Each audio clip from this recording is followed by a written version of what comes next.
Hi hello ಎಲ್ರಿಗೂ ನಮಸ್ಕಾರ. Welcome to recipes of ಕರಾವಳಿ ಯೂಟ್ಯೂಬ್ ಚಾನಲ್. ಇವತ್ತಿನ ವಿಡಿಯೋದಲ್ಲಿ ಕರಾವಳಿ ಕಡೆ ತೆಂಗಿನಕಾಯಿ ತುರಿಯನ್ನು ಸೇರಿಸಿ ಮಾಡುವಂಥ ಆಮ್ಲೆಟ್ ರೆಸಿಪಿನ ಶೇರ್ ಮಾಡ್ತಾ ಇದ್ದೀನಿ. ಮೊದಲಿಗೆ ನಾನಿಲ್ಲಿ ಒಂದು ಬೌಲ್ಗೆ 1 ಕಪ್ ಆಗೋಷ್ಟು ತೆಂಗಿನಕಾಯಿ ತುರಿನ ಸೇರಿಸ್ಕೊಳ್ತಾ ಇದ್ದೀನಿ. ಒಂದು ಸಣ್ಣ ತೆಂಗಿನಕಾಯಲ್ಲಿ ಅರ್ಧ ಭಾಗದಷ್ಟು ತೆಂಗಿನಕಾಯಿನ ತೊಗೊಂಡಿದ್ದೀನಿ. ಹಾಗೆಯೇ ಇದಕ್ಕೆ 3 ರಿಂದ 4 ಹಸಿಮೆಣಸಿನಕಾಯಿನ ಚಿಕ್ಕದಾಗಿ ಹೆಚ್ಚಿಬಿಟ್ಟು ಸೇರಿಸ್ಕೊಳ್ಬೇಕು. ಮತ್ತು ಒಂದು ಸಣ್ಣ ಈರುಳ್ಳಿನ ಚಿಕ್ಕದಾಗಿ ಹೆಚ್ಚಿಬಿಟ್ಟು ಸೇರಿಸ್ಕೊಳ್ಬೇಕು. 1/4 ಚಮಚ ಆಗುವಷ್ಟು ಜೀರಿಗೆನ ಸೇರಿಸ್ಕೊಳ್ಳಿ. ಹಾಗೆಯೇ ರುಚಿಗೆ ತಕ್ಕಷ್ಟು ಉಪ್ಪನ್ನು ಸೇರಿಸ್ಕೊಳ್ಳಿ. ಒಂದು ಸ್ವಲ್ಪ ಕೊತ್ತಂಬರಿ ಸೊಪ್ಪನ್ನ ಚಿಕ್ಕದಾಗಿ ಹೆಚ್ಚಿಬಿಟ್ಟು ಸೇರಿಸ್ಕೊಳ್ಬೇಕು. ಒಂದು ಅರ್ಧ ಮುಷ್ಟಿ ಆಗುವಷ್ಟು ಕೊತ್ತಂಬರಿ ಸೊಪ್ಪನ್ನು ಚಿಕ್ಕದಾಗಿ ಹೆಚ್ಚಿಬಿಟ್ಟು ಸೇರಿಸ್ಕೊಳ್ಬೇಕು. ಹಾಗೆಯೇ ಇದಕ್ಕೆ 2 ಮೊಟ್ಟೆಗಳನ್ನು ಒಡೆದು ಸೇರಿಸ್ಕೊಳ್ತಾ ಇದ್ದೀನಿ.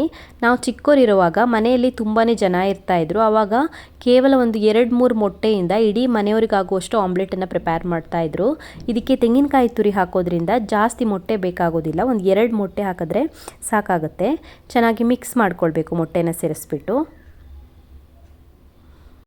ಒಂದು 2 ನಿಮಿಷದವರೆಗೂ ಕಂಟಿನ್ಯೂಸ್ ಆಗಿ ಚೆನ್ನಾಗಿ ಮಿಕ್ಸ್ ಮಾಡ್ಕೊಳ್ಳಿ. ಆವಾಗ ಸಾಫ್ಟ್ ಆಗಿ ಬರುತ್ತೆ ಆಮ್ಲೆಟ್.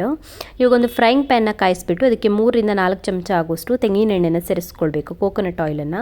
ಕೋಕೋನಟ್ ಆಯಿಲ್ ಸೇರಿಸಿದ್ರೆ ಫ್ಲೇವರ್ ಚೆನ್ನಾಗಿ ಕೊಡುತ್ತೆ. ಇವಾಗ ನಾವು ಮಿಕ್ಸ್ ಮಾಡಿ ಇಟ್ಕೊಂಡಿರುವಂಥ ಮಿಶ್ರಣನ ಸೇರಿಸ್ಬಿಟ್ಟು ತೆಳುವಾಗಿ ಸ್ಪ್ರೆಡ್ ಮಾಡ್ಕೊಳ್ಬೇಕು. ಇದು ಸ್ವಲ್ಪ ದಪ್ಪ ಇರೋದ್ರಿಂದ ಅದಾಗದೇ ಸ್ಪ್ರೆಡ್ ಆಗೋದಿಲ್ಲ. ನಾವೇ ತೆಳುವಾಗಿ ರೌಂಡಾಗಿ ಸ್ಪ್ರೆಡ್ ಮಾಡ್ಕೊಳ್ಬೇಕು. ಇದನ್ನು ಇವಾಗ ಲೋ ಫ್ಲೇಮಲ್ಲಿ ಕಾಯಿಸ್ಕೊಳ್ಬೇಕು. ಹೈ ಫ್ಲೇಮಲ್ಲಿ ಕಾಯಿಸಿದ್ರೆ ಕೆಳಗಡೆ ಮಾತ್ರ ಬೇಯುತ್ತೆ, ಮೇಲ್ಗಡೆ ಬೇಯೋದಿಲ್ಲ, ಸೀದೋಗುತ್ತೆ. ಹಾಗಾಗಿ ಲೋ ಫ್ಲೇಮಲ್ಲಿ ಮುಚ್ಚಳನ ಮುಚ್ಚಿಬಿಟ್ಟು ಚೆನ್ನಾಗಿ ಕಾಯಿಸ್ಕೊಳ್ಬೇಕು. ಇದು ಮೇಲ್ಗಡೆಗೆ ಪೂರ್ತಿ ಗಟ್ಟಿಯಾಗೋವರೆಗೂ ಲೋ ಫ್ಲೇಮಲ್ಲಿ ಕಾಯಿಸ್ಕೊಳ್ಬೇಕು. ಮುಚ್ಚಳನ ಮುಚ್ಚಿಬಿಟ್ಟು ಕಾಯಿಸ್ಕೊಳ್ಬೇಕು. ಒಂದು 3 ರಿಂದ 4 ನಿಮಿಷ ಆದ್ರೂ ಬೇಕಾಗ್ಬೋದು. ಸೊ ಲೋ ಫ್ಲೇಮಲ್ಲಿ ಕಾಯಿಸ್ಕೊಂಡಿದ್ದೀನಿ. ರೆಡಿಯಾಗಿದೆ. ಇದು ಚೆನ್ನಾಗಿ ಬೆಂದಿದೆ. ಮೇಲ್ಗಡೆಗೆ ಗಟ್ಟಿಯಾಗಿ ಚೆನ್ನಾಗಿ ಬೆಂದಿದೆ. ನಾವು ಮುಚ್ಚಳ ಮುಚ್ಚಿ ಬೇಯಿಸೋದ್ರಿಂದ 2 ಕಡೆಗೆ ಬೇಯಿಸ್ಕೊಳ್ಳೋ ಅವಶ್ಯಕತೆ ಇಲ್ಲ. ಒಂದು ಕಡೆಗೆ ಬೇಯಿಸ್ಕೊಂಡ್ರೆ ಮೇಲ್ಗಡೆನೂ ಕೂಡ ಬೇಯುತ್ತೆ. ಹಾಗೆಯೇ ತಿರುಗಿಸಿ ಹಾಕೊಳ್ಳೋದಕ್ಕೆ ಬರೋದಿಲ್ಲ. ಇದು ಸಾಫ್ಟ್ ಇರುತ್ತೆ. ಹಾಗಾಗಿ ನಾನು ಇನ್ನೊಂದು ಪ್ಲೇಟ್ಗೆ ಟ್ರಾನ್ಸ್ಫರ್ ಮಾಡ್ಕೊಳ್ತಾ ಇದ್ದೀನಿ. ಸೌಟಲ್ಲಿ ಎತ್ತಿದ್ರೆ ಕಟ್ ಆಗ್ಬೋದು. ತುಂಬಾ ಸಾಫ್ಟ್ ಇರುತ್ತೆ. ಹಾಗಾಗಿ ಇನ್ನೊಂದು ಪ್ಲೇಟ್ಗೆ ಟ್ರಾನ್ಸ್ಫರ್ ಮಾಡ್ಕೊಳ್ತಾ ಇದ್ದೀನಿ. ತುಂಬಾ ರುಚಿಯಾಗಿರುತ್ತೆ, ಸಾಫ್ಟ್ ಆಗಿರುತ್ತೆ, ತುಂಬಾ ಚೆನ್ನಾಗಿರುತ್ತೆ ತಿನ್ನೋದಕ್ಕೆ. ಟ್ರೈ ಮಾಡಿ ನೀವು ಕೂಡ. Thank you for watching my video. ನಿಮಗೆ ವಿಡಿಯೋ ಇಷ್ಟವಾಗಿದ್ದರೆ ವಿಡಿಯೋಗೊಂದು ಲೈಕ್ ಕೊಡಿ. ಹಾಗೆಯೇ ಕಮೆಂಟಲ್ಲಿ ತಿಳಿಸಿ ಹೇಗಿದೆ ಅಂತ. ಇನ್ನೂ ಹೆಚ್ಚಿನ ವಿಡಿಯೋಗಳಿಗಾಗಿ ನನ್ನ ಯೂಟ್ಯೂಬ್ ಚಾನಲನ್ನು ಸಬ್ಸ್ಕ್ರೈಬ್ ಮಾಡ್ಕೊಳ್ಳೋದನ್ನು ಮರಿಬೇಡಿ.